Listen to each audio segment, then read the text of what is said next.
ये है DJ Saran lighting zone.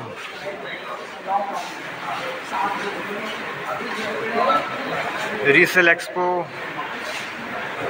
ये है प्रलायंस सारफी स्टैंड कंपनीज के। ये अलग अलग एलईडी लाइट्स हैं।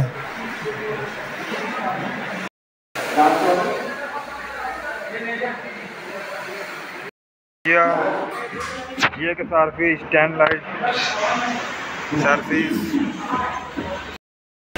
यहाँ से भाई लाइट कंट्रोल कर रहे हैं।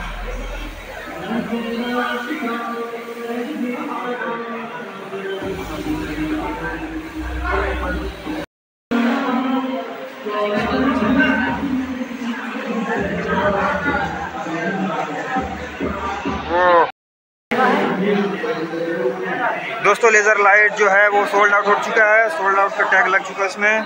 और ये 2 फॉग मशीन ये भी सोल्ड आउट हो चुके हैं।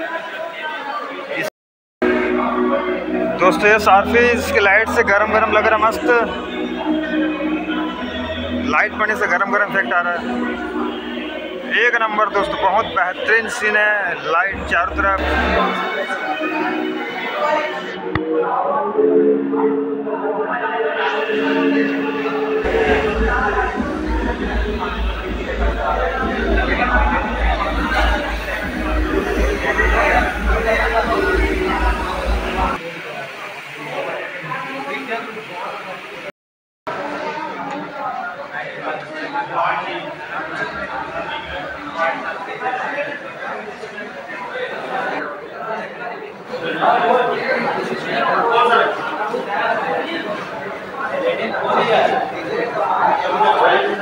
चारा